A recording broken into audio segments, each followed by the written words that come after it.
Assalamualaikum warahmatullahi wabarakatuh. Di video kali ini saya akan membahas lagi seputar aplikasi pinjaman online. Dan di kesempatan kali ini saya akan update kepada kalian daftar aplikasi-aplikasi pinjaman online legal besar yang sampai saat ini debt collector lapangannya itu masih sedikit. Dalam artian debt collector lapangan dari aplikasi-aplikasi pinjaman online kali ini tuh masih random atau belum merata ya. Bahkan ada nih beberapa aplikasi pinjaman online yang memang debt collector lapangannya itu masih di daerah Jabodetabek, dan itu pun masih sedikit.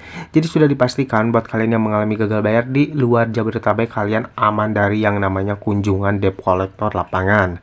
Lalu aplikasi-aplikasi apa saja sih yang memang debt collector lapangannya itu masih sedikit? Simak video ini sampai habis. Daftar aplikasi pinjaman online legal besar yang debt collector lapangannya masih sedikit. Yang pertama ada aplikasi Julo.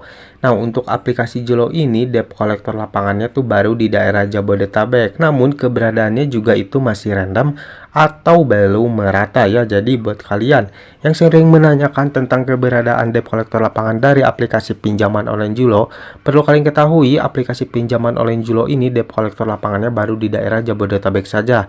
Dan itu pun juga masih random atau belum merata, jadi hanya di daerah-daerah tertentu saja. Nah, khususnya buat kalian yang berada di luar Jabodetabek, kalian pasti aman dari yang namanya kunjungan debt collector lapangan ya, karena dari aplikasi pinjaman online Julo ini sejauh ini belum ada debt collector lapangannya di daerah luar Jabodetabek. Yang selanjutnya ada aplikasi EasyCash. Nah, untuk aplikasi EasyCash ini juga sama halnya seperti aplikasi Julo ya, karena memang untuk aplikasi EasyCash ini baru memiliki debt collector lapangan ya, karena memang sebelumnya di tahun-tahun sebelumnya tuh untuk aplikasi EasyCash tuh belum ada debt collector lapangannya ya. Jadi baru di tahun 2023 ini EasyCash ini tuh memiliki debt collector lapangannya. Makanya tidak heran untuk debt collector lapangan dari aplikasi pinjaman online EasyCash ini baru di daerah Jabodetabek. Itu pun juga masih random atau belum merata ya, sama halnya seperti aplikasi pinjaman online Julo. Nah, untuk di luar Jabodetabek, debt collector lapangan dari aplikasi pinjaman online EasyCash ini sejauh ini belum ada. Karena banyak juga informasi yang masuk yang mengalami keterlambatan atau gagal bayar di aplikasi pinjaman online EasyCash ini tidak pernah didatangi oleh debt collector lapangan ya yang berada di daerah luar Jabodetabek. Jadi sudah cukup jelas bahwasanya untuk debt collector lapangan dari aplikasi pinjaman online EasyCash ini memang baru di daerah Jabodetabek saja, dan itu pun juga masih random atau belum merata. Yang selanjutnya ada aplikasi pinjaman online Singa ID. Nah, untuk aplikasi pinjaman online Singa ID ini debt collector lapangannya baru di daerah Jabodetabek. Walaupun di daerah Jabodetabek ini tuh sudah merata ya.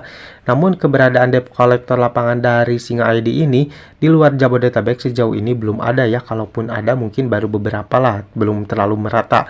Apalagi kalau di luar Pulau Jawa itu sudah dipastikan belum ada debt collector lapangan dari aplikasi pinjaman online Singa ID ya.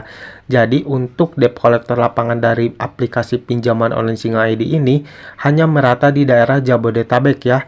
Kalau mungkin untuk aplikasi Julo dan EasyCash itu di Jabodetabek juga masih random atau belum merata. Nah, kalau untuk aplikasi Singa ID ini keberadaan debt collector lapangannya sudah cukup merata di daerah Jabodetabek ya, khususnya di daerah Tangerang, karena memang untuk kantor dari Singa ID ini tuh berada di daerah Tangerang. Jadi sudah dipastikan untuk debt collector lapangannya sudah pasti banyak ya di daerah Tangerang. Next, yang selanjutnya ada aplikasi Pinmas. Nah, untuk aplikasi Pinmas ini juga keberadaan debt collector lapangannya masih sedikit ya.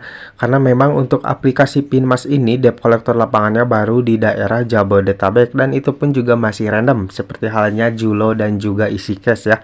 Keberadaan debt collector lapangan dari Pinmas ini belum merata di daerah Jabodetabek. Bagaimana nih di luar Jabodetabek? Apakah juga sama? Ada tapi belum merata. Nah, untuk di luar Jabodetabek sudah dipastikan tidak ada ya, di daerah Jabodetabek saja masih random atau belum merata. Apalagi di daerah luar Jabodetabek sudah dipastikan untuk debt collector lapangan dari aplikasi Pinmas ini pasti tidak ada debt collector lapangannya. Buat kalian yang sekarang mengalami keterlambatan atau gagal bayar di aplikasi Pinmas yang berada di luar Jabodetabek, sudah pasti kalian aman dari kunjungan debt collector lapangan dari aplikasi Pinmas. Yang selanjutnya atau yang terakhir ada aplikasi Maucash. Nah, untuk aplikasi Maucash untuk debt collector lapangannya baru di daerah Jabodetabek, sama halnya seperti Singa ID ya. Memang keberadaannya sudah cukup merata di daerah Jabodetabek. Namun di luar Jabodetabek untuk aplikasi Maucash ini belum ada debt collector lapangannya. Banyak informasi yang masuk kepada saya yang mengalami keterlambatan di daerah Jawa, di daerah Sumatera. Mereka itu tidak pernah didatangi oleh debt collector lapangan dari aplikasi pinjaman online Maucash ya. Karena memang untuk di luar Jabodetabek itu memang belum ada debt collector lapangannya ya dari aplikasi Maucash ini. Karena memang untuk debt collector lapangan dari aplikasi pinjaman online Maucash baru ada di daerah Jabodetabek saja ya. Tapi bang, saya sering mendapatkan ancaman bahwasannya akan dikunjungi oleh debt collector lapangan. Padahal lokasi saya ini di luar Jabodetabek. Nah, kalian tidak perlu percaya ya, dan kalian tidak perlu panik, dan kalian tidak perlu mempertanyakan lagi tentang hal itu. Karena saya sering banyak membahas dan saya sering banyak bilang kepada kalian di video-video saya bahwasannya untuk ancaman seperti itu hanya gertakan saja. Tidak mungkin seorang debt collector lapangan datang ke rumah kalian itu memberitahu terlebih dahulu ya. Karena untuk debt collector lapangan dari aplikasi pinjaman online legal biasanya datang itu secara tiba-tiba, tidak pernah memberitahu terlebih dahulu kepada mereka melalui pesan WhatsApp ataupun juga telepon ya. Jadi sudah dipastikan nih untuk ancaman-ancaman seperti itu hanya gertakan saja buat kalian yang mungkin sering mendapatkan ancaman seperti itu, yang sering menanyakan apakah benar akan datang, itu sudah dipastikan tidak akan datang.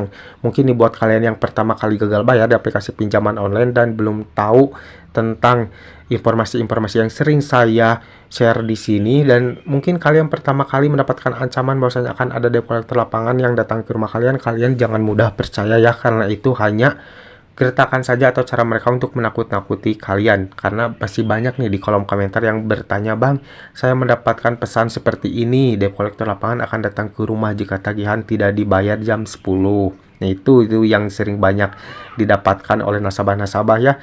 Mereka itu kayak memberikan perintah untuk membayar tagihannya. Jikalau dalam waktu 2 jam atau 3 jam tagihan masih saja belum dibayarkan, maka akan ada tim lapangan yang menjemput tagihannya ke rumah nasabah tersebut. Itu ancaman yang sering banyak didapat oleh nasabah-nasabah gagal bayar ya. Kalian jangan mudah percaya ya dengan ancaman seperti itu. Apalagi nih kalau ada kata-kata tim lapangan akan menjemput tagihan kalian ke rumah, itu sudah jelas ya bahwasanya mereka itu melanggar aturan, bahwasanya mereka akan menjemput tagihan. Kan sudah jelas ya untuk aplikasi pinjaman online itu aturannya pembayaran tagihan tuh harus secara online melalui aplikasi atau virtual account, jangan melalui debt collector lapangan yang datang ke rumah atau melakukan pembayaran secara offline atau tunai. Itu sudah jelas melanggar aturan. Jadi jikalau ada disi yang ngancam seperti itu, kalian abaikan saja ya, karena jelas itu hanya gertakan saja. Dan jikalau memang benar terjadi, kalian juga jangan pernah memberikan uang kepada mereka, karena mereka jelas sudah melanggar aturan ya, mengambil tagihan secara tunai kepada nasabah yang mengalami keterlambatan atau gagal bayar. Nah guys, inilah dia 5 aplikasi pinjaman online legal yang memang sejauh ini debt collector lapangannya tuh masih sedikit ya, atau belum terlalu banyak. Jadi buat kalian yang mengalami keterlambatan atau gagal bayar di aplikasi-aplikasi ini, kalian tidak perlu takut lagi ya dengan ancaman kunjungan debt collector lapangan. Karena untuk faktanya debt collector lapangan dari aplikasi-aplikasi ini sejauh ini masih sedikit atau masih random ya, belum merata. Semoga sedikit video ini bermanfaat buat kalian. Jangan lupa like dan juga share ke teman-teman kalian, dan tetap dukung channel ini agar semakin berkembang dengan cara klik subscribe di bawah. Saya pamit undur diri. Assalamualaikum warahmatullahi wabarakatuh.